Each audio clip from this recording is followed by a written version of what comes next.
Vamos a orar, mis hermanos.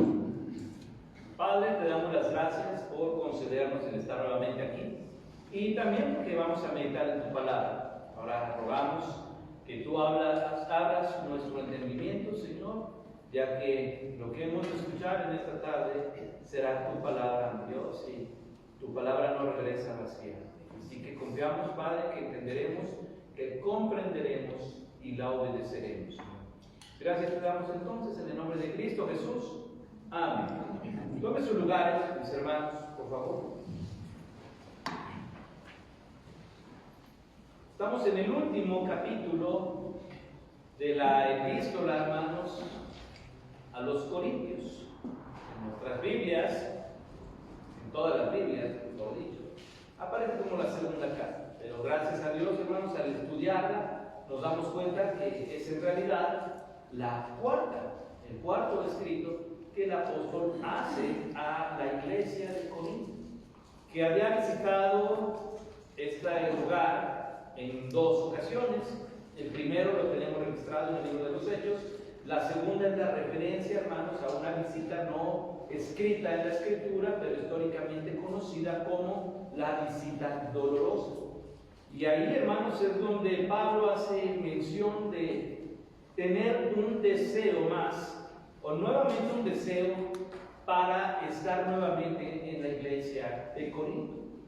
Pero ya al hablar, hermanos, como pues lo último que tengo que decirles prácticamente, hace saber, hermanos, que de parte del Señor Él tiene la autoridad para ir y esclarecer aquella situación que provocó la visita dolorosa, la carta severa y por lo mismo esta carta también.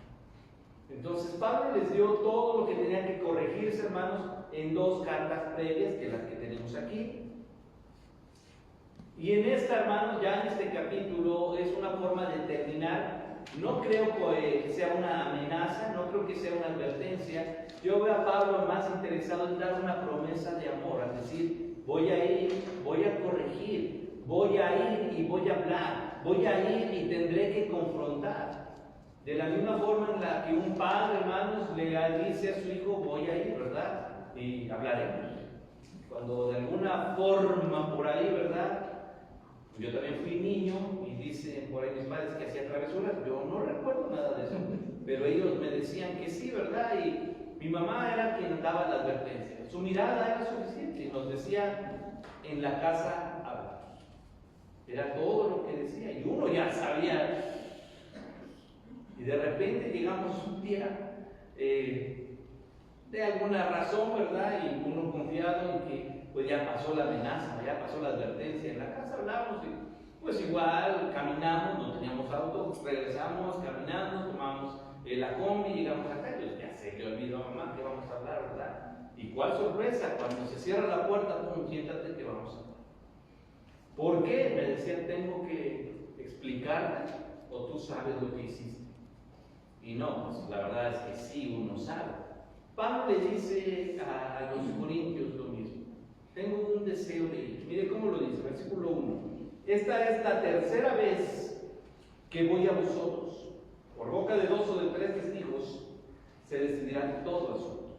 Pablo dice, esta es la tercera vez. Pablo sí tenía pensado ir una tercera vez a Corinto. Ya por parte de la autoridad del Señor no le fue concedido, pero Pablo sí les hace saber, quiero ir, quiero hablar de frente, tenemos algo que hacer.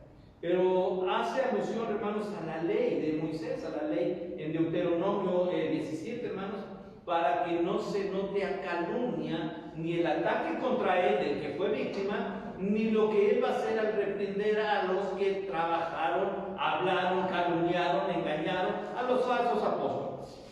¿Cómo? Pues para poder esclarecer uno, hermanos, la ley establecía que hubiera 2 o 3 testigos para presenciar lo que iba a ocurrir. Entonces el apóstol apela precisamente a esa instrucción divina para decir, así no queda de que tu palabra contra la mía. Así todos pueden constatar lo que estamos diciendo. Entonces fíjese la forma correcta en la que el apóstol todavía insiste. Vamos a ir y lo vamos a hacer bien. ¿Por qué? Porque recordemos que de Pablo se habló mal en su ausencia. Porque a Pablo se le acusó de pecado en su ausencia. Porque a Pablo se le acusó de carnalidad en su ausencia. Porque a Pablo se le acusó de tomar las ofrendas en su ausencia. Entonces Pablo dice, yo voy a ir y voy a hablar con ustedes, pero no lo voy a hacer nada más porque sí. La idea de esta carta, hermanos, es que se leyera en el pleno. No nada más los que estaban dirigiendo, no nada más los falsos maestros o los falsos apóstoles, sino que se leyeran y todos estuvieran enterados cuál iba a ser el proceder del apóstol, para que pudiera quedar en claro quién decía la verdad. Y dice el 2, he dicho antes y ahora digo otra vez, como si estuviera presente, y ahora ausente lo escribo a los que antes pecaron y a todos los demás, que si voy otra vez, no seré indulgente. Recordemos que Pablo siempre dijo, bueno, les dijo en esta carta, la forma en la que actuaban los falsos maestros. Y miren qué interesante esto, hermanos, porque aún siendo falsos maestros, o mejor dicho, siendo falsos maestros, hicieron de una actitud indebida con la iglesia. Abusaron de la iglesia. Y Pablo les echa en cara, ¿se acuerda? Hasta golpearon a algunos. O sea, imagínense eso, el pastor cacheteando al hermano que no vino, el pastor dándole chicotados a la hermana que no vino. Así estaban en la iglesia de Corinto, y los corintios dijeron, no, pues sí tiene razón. Pablo dice, yo jamás negué, yo jamás me impuse, yo jamás ofendí, yo jamás agredí, y ustedes me están acusando de todo esto, hasta de abuso de autoridad. Entonces dice Pablo, ¿saben qué? La próxima vez que vaya, ya no voy a llegar con palabras bonitas, ya no voy a ser tolerante, no voy a ser indulgente, así que vamos a hablar todo y claro. Pues buscáis una prueba de que habla Cristo en mí, el cual no es débil para con vosotros, sino que es poderoso en vosotros. Ahora voy con la autoridad de Cristo. Ya no nada más va a ser una visita apostólica, una visita pastoral. Hoy voy con la disciplina de Cristo para hablar y esclarecer aquello de lo cual ustedes están haciendo, porque están examinando. Prácticamente le hicieron una prueba, yo creo que hasta de ADN a Pablo, a ver si de verdad era cristiano. ¿Por qué? Porque le examinaron todo. Y según aquellos falsos maestros, resulta que Pablo no era cristiano. Bueno, Pablo dice, me han estado hasta preguntan si es que de verdad hablo con Dios, si soy cristiano, si hago oración. Entonces, con razón, Pablo ya pone un ultimátum, yo voy y no voy a ser indulgente. Creo que ya hubo un límite para esto.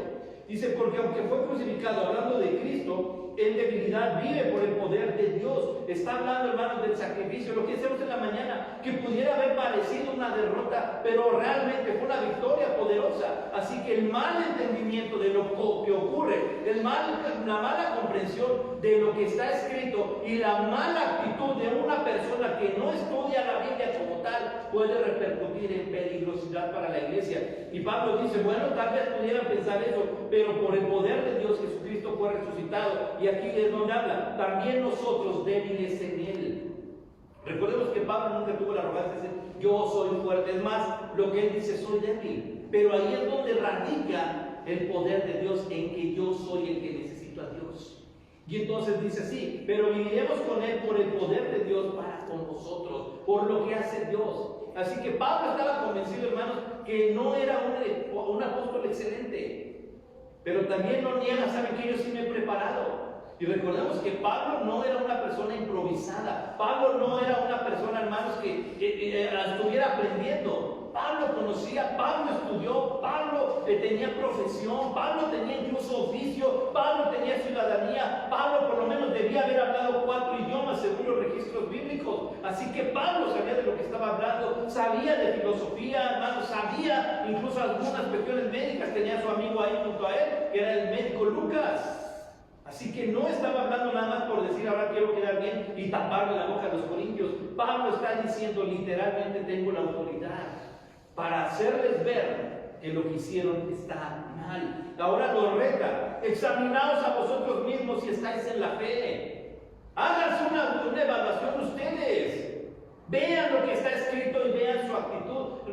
Mi hermano Alejandro me mandó un video hace un momento que conmovió mi corazón mucho. Y me decía, ¿cómo ves? Él es pastor también allá en Teciutlán. Y el video era sencillo. Imagina que estás en la fila del juicio final y que delante de ti está el apóstol Pablo, el Pablo que es en Cristo. Y entonces, al mirar que el juicio entre el entorno blanco está llevándose a cabo, se voltea el apóstol Pablo hacia usted, hacia mí, y nos dice: ¿tú quién eres? Y nosotros le preguntamos: bueno, ¿quién eres tú? Y él dice: yo soy Pablo. ¿El Pablo de la Biblia? Sí, el Pablo que escribió las epístolas, el Pablo que yo soy ese Pablo. No sé a qué te refieres con ese Pablo.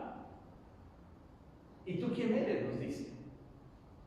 Bueno, yo soy Jesús. Y entonces Pablo dice: ¿y qué has hecho para la obra de Dios? ¿Quién eres tú? ¿Cuál es tu propósito? ¿Cumpliste el propósito de Dios en la tierra? ¿Hiciste lo que debías? Pablo: es que yo fui a la iglesia, aunque había 2 cultos, iba a uno. Y Pablo dice: yo hice viajes misioneros, naufragué 3 veces, me apedrearon por el nombre de Jesucristo. ¿Tú qué hiciste para Cristo? Pues iba a un culto sí, a un culto no diezmaba, no ofrendaba, no me comprometía a trabajar. ¿Qué hiciste para Cristo?, es la pregunta. Hermanos, ¿qué respuesta tendríamos? Le dije a mi hermano: ¿qué le decimos a Pablo? O sea, con cara de vergüenza decir: ¿qué hemos hecho para la obra de Cristo? Pablo, con esa autoridad, le está diciendo: examínense ustedes y vean si están en la fe, porque va a ser vergonzoso, hermanos, si eso llegara a ocurrir. Imagínense eso: Pablo se quita la camisa delante de nosotros y vemos su espalda marcada por las marcas del Evangelio. ¿Qué hemos hecho nosotros para Jesucristo? Cumplí con ir a la iglesia lo que tenía que hacer.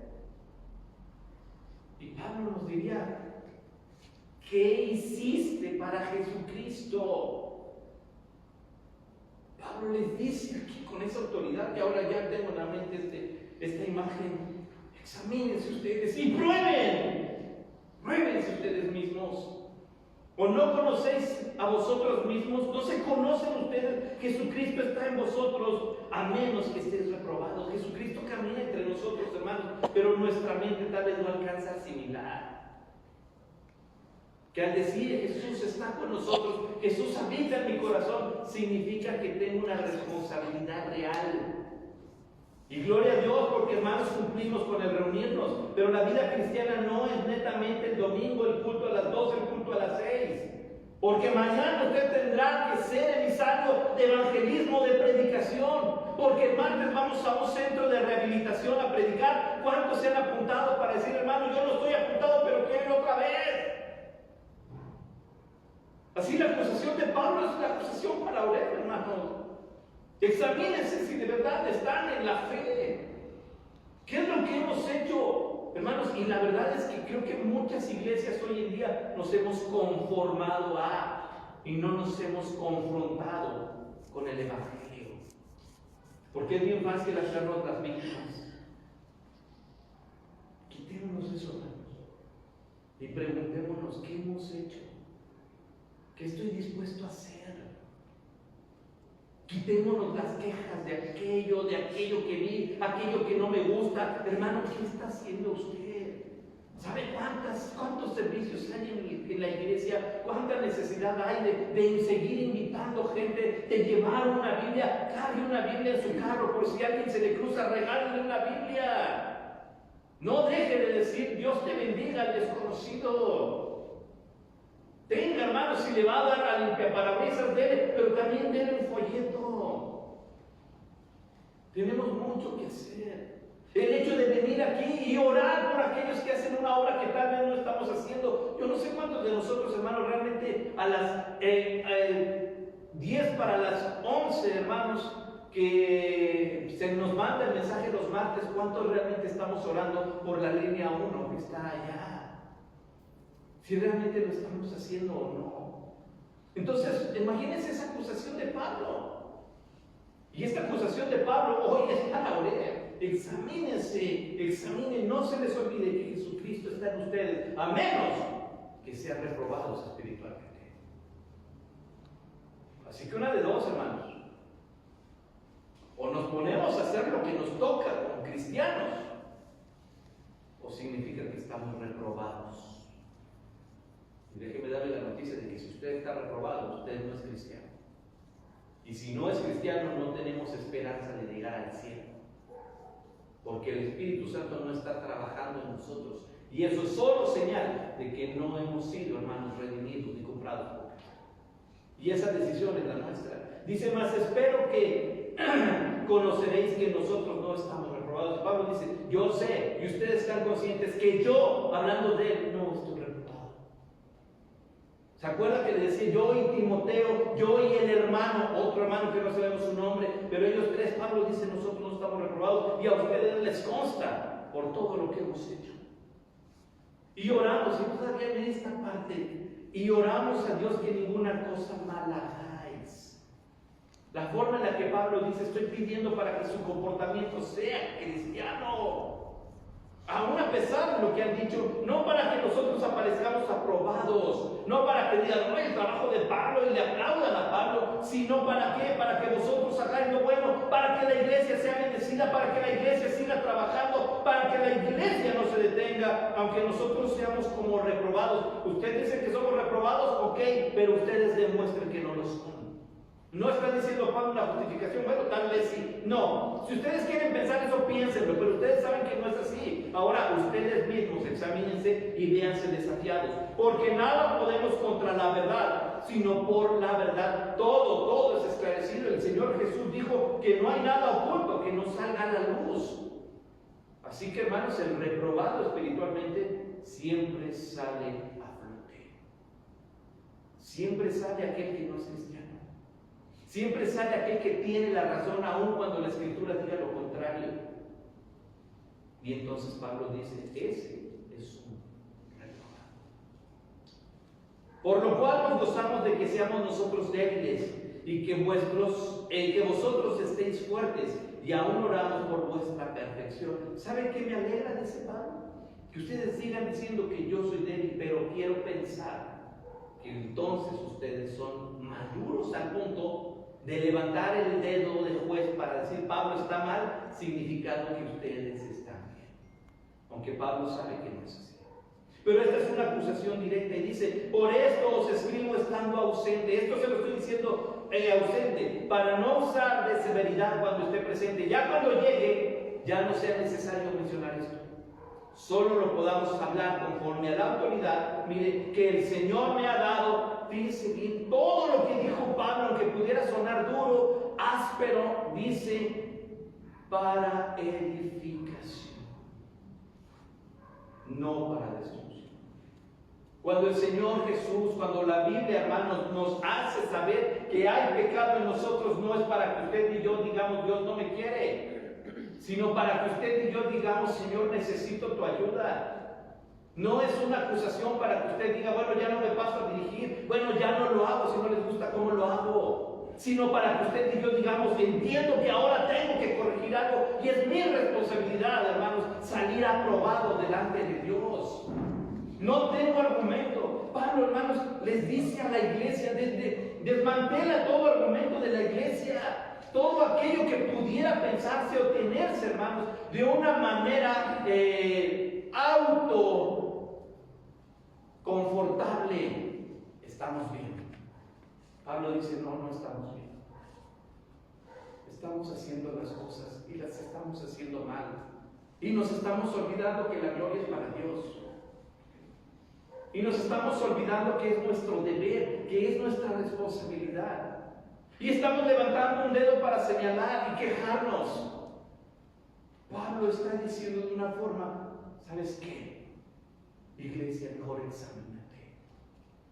Y pregúntate si es que de verdad estás en la fe.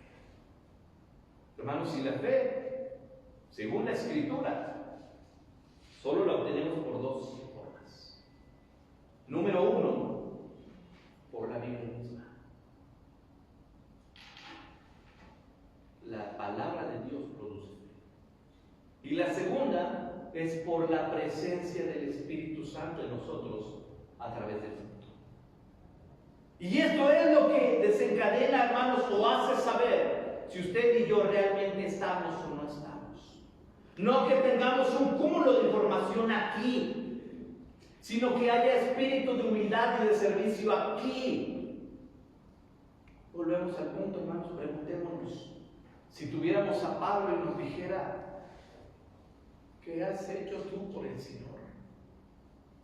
¿Cuál sería nuestra respuesta? ¿Y cuál sería el rostro de Pablo al escuchar lo que tenemos que decir? Eso, si tenemos algo que decir. De lo contrario, hermanos, seamos prudentes. Caminemos un paso, dos pasos tranquilos, pero pasos firmes, sirviendo, obedeciendo, amando, sujetándonos. Es tiempo, hermanos, es tiempo de servir al Señor. Si usted todavía tiene vida hoy y le concede el Señor vida esta semana, es tiempo de servir. Es tiempo para involucrarnos. Es tiempo de glorificar a Dios. Padre, te damos gracias por tu palabra. Te damos gracias por toda esta epístola del Señor que estamos por terminar. Y te damos gracias, Dios, de verdad, porque tú nos confrontas a través de tu palabra. Señor, perdónanos, por favor. ¿Cuál puede ser nuestra respuesta delante de ti, Señor? Nuestra vida como cristiana, Padre, tal vez esté carente, porque no hacemos ni siquiera aquello que debemos hacer.